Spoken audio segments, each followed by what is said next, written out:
Mereka semua lalu berkumpul kembali. Jining kali ini berhasil mendapatkan pusaka Tianji bersamaan dengan sebuah gelang yang merupakan kodamnya. Kini mereka harus mendapatkan pusaka Tianji yang kedua. Lata kembali membuka tas kecil pemberian dari kepala sekolah. Dan suku yang memiliki pusaka Tianji yang kedua adalah suku Beisan. Melihat hal tersebut, mereka pun menjadi senang karena suku Beisan bersahabat dengan sekolah mereka. Namun justru Jining dan Lata menjadi ragu. Takut suku Beisan justru tidak mau meminjamkan pusaka Tianji kepada mereka. Namun mau bagaimanapun juga, mereka harus tetap pergi ke suku Beisan apapun yang terjadi. Akhirnya, mereka semua pun sepakat untuk melanjutkan perjalanan. Lalu setelah itu, Yu'er memanggil Jining karena ia sadar Jining saat ini seperti menjauhinya. Ia pun bertanya ada apa dengannya. Jining menjawab tidak ada apa-apa. Yu'er tentu saja tidak percaya begitu saja dan curiga ada yang dirahasiakan oleh Jining darinya. Oleh sebab itu, Jining mau tidak mau berbohong dengan mengatakan ia cemburu melihat hubungan Yu'er bersama Dongki. Kedekatan mereka berdua membuatnya menjadi kesal. Yu'er mencoba menjelaskan antara ia dengan Dongki tidak memiliki hubungan apa-apa. Namun tetap saja Jining berkata ia tidak suka.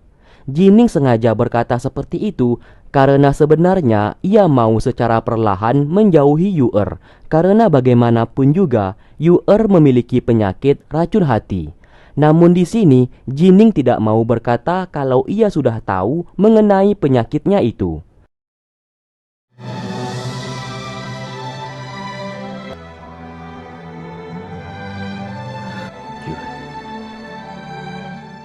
Sementara di tempat lain, kepala sekolah bersama guru Feng menemui pemilik sekolah Heibai yang memiliki status tertinggi, yaitu Guru Mingxi. Kepala sekolah berkata, Raja Dewa telah bangkit dan membutuhkan bantuannya. Di sini, Mingxi menjawab ia tidak bisa keluar karena masih bermeditasi. Butuh waktu sekitar 7.749 hari lagi baru ia bisa keluar. Masalah saat ini, Mingxi meminta kepala sekolah untuk mengatasinya terlebih dahulu.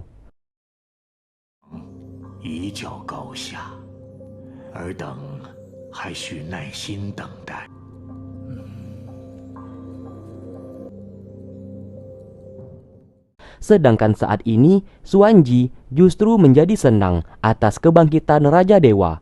Ia pun menyuruh Jinong untuk mengabdi kepadanya dan menunjukkan kesetiaannya kepada Raja Dewa. Dengan begitu, Raja Dewa akan membantunya membangkitkan kembali suku Xiaoyan. Dan tidak menutup kemungkinan suku Wu Jianmen juga bisa mereka dapatkan. Singkatnya, mereka semua pun beristirahat sejenak setelah berjalan seharian. Di sana, mereka semua pun terlelap tidur. Namun hanya Yu'er yang masih bangun karena ia merasa seperti ada yang memanggil namanya. Di saat ia mengikuti sumber suara tersebut, ternyata Raja Dewa yang memanggilnya. Dari sini kita mengetahui Raja Dewa memiliki postur tubuh yang sangat besar. Yu'er sangat terkejut akan kehadirannya dan bertanya kenapa datang ke sana. Raja Dewa menjawab, ia melihat Yu'er seperti Nanjun, kekasihnya Dongki yang telah meninggal. Maka dari itu ia mengajak Yu'er untuk mengabdi kepadanya dalam menguasai dunia. Apabila Yu'er mau menjadi pengikutnya, maka penyakit racun hati di tubuhnya itu akan ia sembuhkan. Namun di sini Yu'er tidak tergoda akan semuanya itu. Ia lebih baik mati melawannya daripada menjadi pengikutnya. Kembali ke mereka, Julian membangunkan mereka semua sambil berkata, Yu'er telah menghilang. Mendengarkan hal tersebut, mereka pun berpencar untuk mencari. Di waktu bersamaan, Dongki merasakan batu jiwa milik Yu'er seketika redup terang. Menyadari ada bahaya, ia pun segera mencari keberadaan Yu'er saat ini. Sementara itu, Raja Dewa menjadi murka atas semua ucapan dari Yu'er. Alhasil ia pun menyerang dan hendak membunuhnya.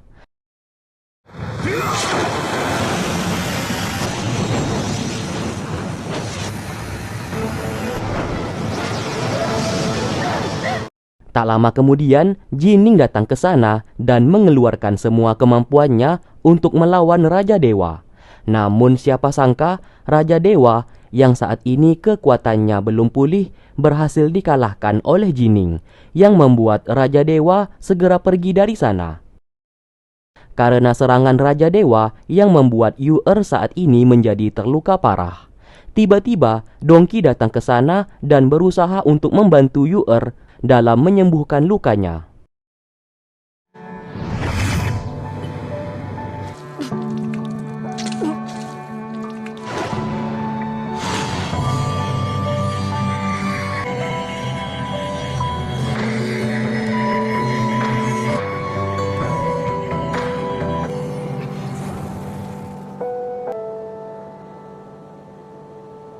Setelah Yu-Er sadar, ia pun beranjak dari sana untuk berbicara empat mata kepada Dongki. Di sana ia menegaskan supaya Dongki mulai sekarang tidak usah lagi mendekati ataupun mencarinya lagi, karena ia bukan Nanjun kekasihnya. Lagi pula ia saat ini milik Jining. Sampai kapanpun di hatinya hanya ada Jining. Ia sangat membenci Dongki. Mereka semua berusaha mati-matian supaya Raja Dewa tidak bangkit. Namun, Dongki justru membuat Raja Dewa bangkit. Kalau bukan karena ulahnya, tidak mungkin ia akan terluka seperti ini. Dunia mereka berbeda. Yu-Er adalah manusia dan Dongki adalah dewa. Di sana Dongki seperti tidak terima dan berusaha tetap ingin membawa Yu-Er pergi bersamanya. Jining segera menghalanginya dan siap pasang badan.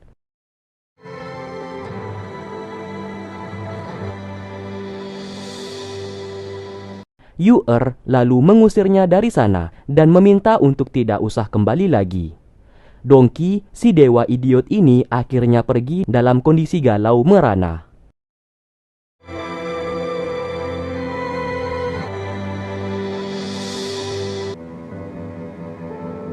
Setelah itu, Yu-Er saat ini masih lemah dan baring di pangkuan Jining. Muzi pergi dari sana untuk mencarikan mereka makanan, sedangkan Lata dan Julian juga pergi mencari kayu bakar. Setelah mereka semua pergi, secara diam-diam Jining membawa Yu-Er untuk meminta bantuan Huang. Apabila penyakit racun hatinya tidak bisa disembuhkan, paling tidak Jining berharap Yu-Er bisa bangun lagi. Merasa kasihan melihatnya, Huang mencoba yang terbaik supaya Yu-Er bisa sehat dan bangun dari pingsannya.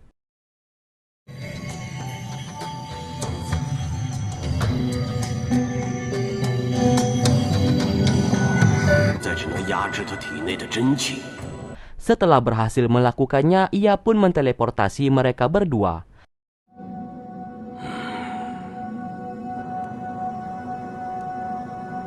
Dan seketika Yu-Er bangun kembali. Di sana pun ia bertanya apakah Jining yang menjaganya sedari tadi. Jining lalu berbohong dan berkata kalau bukan ia yang menjaganya, melainkan teman-temannya juga yang ikut menjaganya.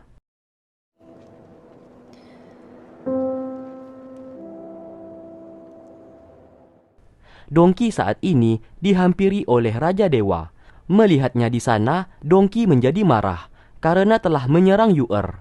Raja Dewa menjawab ia melakukan itu demi Dongki, supaya Yu-Er mau menjadi pengikutnya. Dengan begitu, ia bersama Yu-Er akan bisa tetap bersama. Dongki berkata apa yang dilakukannya telah di luar batas. Raja Dewa yang kesal atas jawabannya hendak menyerang. Dongki mencoba melawan sambil mengingatkan kalau saat ini Raja Dewa tidak akan bisa mengalahkannya. Menyadari kekuatannya masih belum sepenuhnya kembali, Raja Dewa tidak jadi menyerang dan justru menyuruhnya untuk pergi ke suku Dongyan dalam mengambil beberapa obat untuknya, supaya energi di tubuhnya bisa cepat pulih. Dengan begitu, Raja Dewa akan menepati janjinya kepada Dongki. Mendengarkan hal tersebut, Dongki mau tidak mau bersedia melakukannya. Setelah Raja Dewa pergi, Dongki memanggil Suyi. Ia pun memintanya untuk pergi ke suku Dongyan dan meminta obat-obatan di sana. Ia juga meminta Su Yi untuk memberikan surat kepada Julian kalau suku Dongyan tempat tinggalnya itu akan diserang. Dongki sengaja melakukan hal tersebut karena ia galau apakah harus menyerang atau tidak.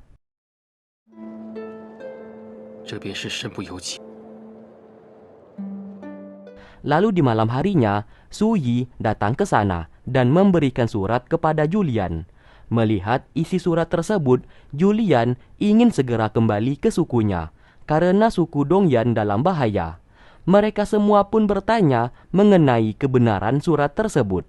Su Yi menjawab kalau mereka tidak percaya itu bukan urusannya. Setidaknya ia sendiri saat ini yang mengantar surat itu kepada Julian. Akhirnya sebuah kesepakatan terjadi. Muzi lalu diperintahkan untuk pergi ke suku Beisan seorang diri, karena hanya ia yang mengenal dan paling dekat dengan suku tersebut. Sementara Jining membawa Yu-er untuk kembali ke sekolah karena dilihat Yu-er masih sakit. Sedangkan Lata akan menemani Julian pulang ke suku Dongyan. Lata khawatir akan terjadi apa-apa kepadanya. Di waktu bersamaan, Raja Dewa memanggil Jinong dan di sana ia ingin menyingkirkan Dongki yang seperti mulai berkhianat kepadanya. Apabila Jinong mau setia dan mengikuti segala perintahnya, maka ia akan membuat Jinong menjadi pemimpin suku Wu Jianmen dan membangkitkan kembali suku Xiaoyan miliknya. Jinong yang mendengarkan hal tersebut tentu saja mau.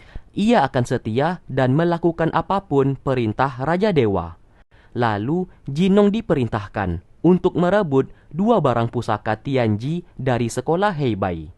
Setelah itu, Jinong dihampiri oleh Mo Chen sambil berkata kalau Jining berhasil mendapatkan 1 barang pusaka Tianji dan kini mereka tinggal merebutnya. Jinong setuju akan hal tersebut. Namun sesaat, Mo Chen memberikan informasi kalau suku Wu Jianmen akan menyerang suku Dongyan untuk meminta obat-obatan. Sontak, Jinong menjadi khawatir karena suku Dongyan tempat tinggal Julian. Ia pun mengurungkan niatnya untuk merebut pusaka Tianji dari tangan Jining dan memilih untuk membantu suku Dongyan. Di sana, Mo Chen tidak setuju. Namun Jinong tetap keras kepala dan tak mungkin ia membiarkan Julian dalam bahaya.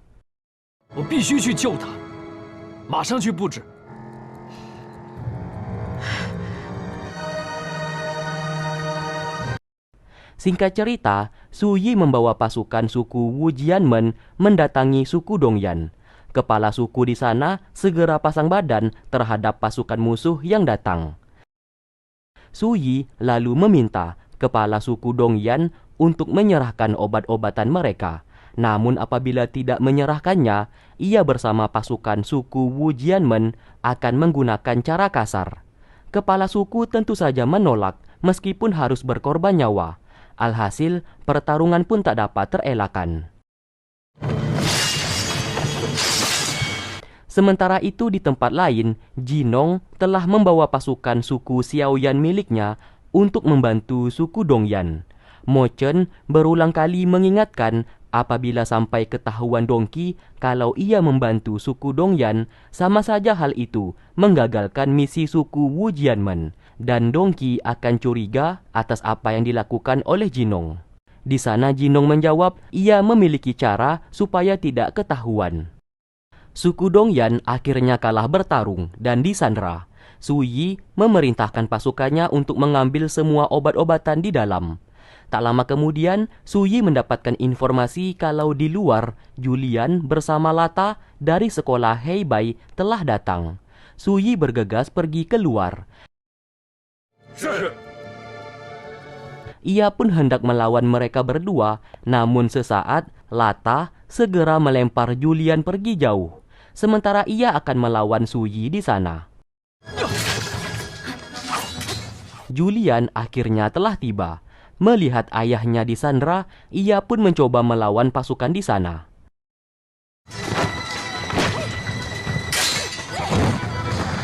Tak lama setelah itu, Jinong bersama pasukan suku Xiaoyan datang membantu Julian dan membebaskan ayah Julian di sana.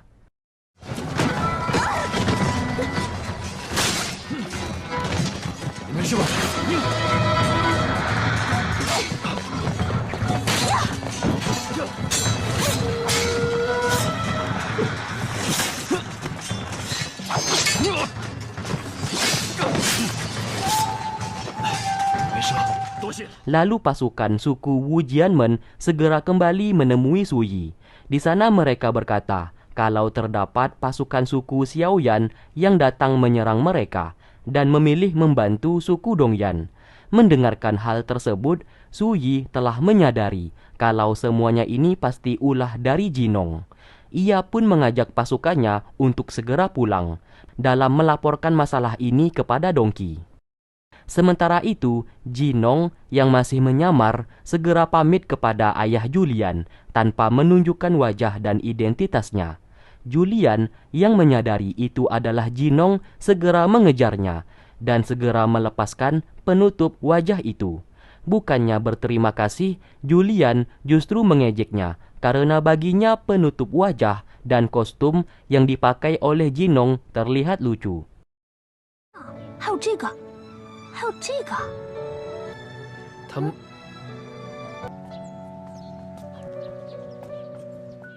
Tak lama kemudian Lata datang ke sana dan melihat suku Dongyan saat ini baik-baik saja. Julian lalu mengajaknya berbicara kalau tadi Jinong telah datang membantu sukunya. Padahal Jinong sendiri berasal dari suku Wu Jianmen. Mendengarkan hal tersebut, Lata meyakini Jinong pasti menyukainya, maka dari itu ia datang membantu. 但是呢，他又怕说多了会引起你的反感。没错，就是被你们影响。我觉得人 Muzi akhirnya telah tiba di suku Beisan. Ia pun berterus terang kedatangannya ke sana untuk meminjam barang pusaka Tianji yang dimiliki oleh suku mereka atas perintah dari kepala sekolah. Karena saat ini Raja Dewa telah bangkit, kepala sekolah membutuhkan pusaka Tianji untuk bisa mengalahkan Raja Dewa dan menyegelnya kembali. Lukman, anak kepala suku Beisan, setuju saja dan akan meminjamkannya, namun tidak dengan ayahnya yang bernama Si Botak. Si Botak tidak setuju karena pusaka Tianji barang berharga bagi sukunya dan tidak mungkin ia meminjamkannya dengan alasan apapun. Mendengarkan hal tersebut, Lukman memohon kepada ayahnya untuk berbaik hati. Karena bagaimanapun juga, suku mereka dengan sekolah Heibai telah bersahabat sejak lama, dan semuanya ini juga demi kebaikan umat manusia, sebelum Raja Dewa membuat kekacauan. Ayahnya lalu berkata ia memiliki alasan untuk tidak meminjamkannya. Ia pun membawa mereka berdua ke suatu tempat. Lalu si Botak menunjukkan sebuah lukisan. Di dalam lukisan itu terdapat dirinya dengan sang istri. Di saat dulu, si Botak ini sangat haus akan kekuatan. Maka dari itu, ia pun berusaha mati-matian mendapatkan barang pusaka Tianji yang berbentuk pedang.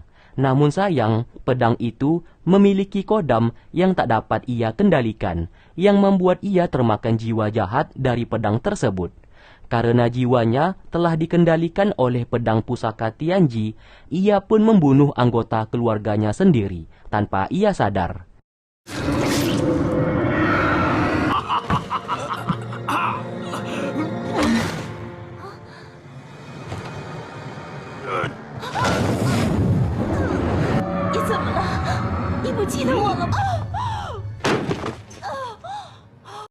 Tidak hanya itu, Lukman saat masih bayi hampir ia bunuh juga.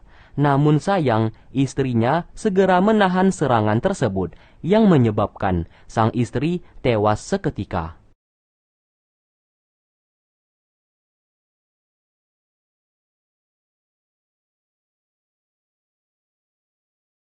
Setelah melakukan itu semua, ia pun akhirnya sadar kalau sedari tadi ia telah dikendalikan oleh pedang pusaka Tianji. Lalu setelah itu, pemimpin suku Beisan terdahulu atau ayahnya si botak ini menjadi sangat murka dan mengambil pedang tersebut untuk disegel supaya tidak memakan korban lagi. Kembali ke masa sekarang, alasan si botak tidak ingin meminjamkannya karena takut sekolah Heibai tidak akan mampu mengendalikan pedang pusaka Tianji tersebut. Setelah mendengarkan ceritanya, Muzi tetap bersikeras ingin meminjamnya apapun yang terjadi. Lukman di sana juga memohon kepada ayahnya supaya diizinkan. Alhasil, si botak mau tidak mau memberitahukan letak pedang pusaka Tianji tersebut. Semenjak 20 tahun terakhir, tidak ada satupun orang yang bisa mengambilnya, termasuk dirinya. Apabila Muzi tewas, itu bukan tanggung jawabnya.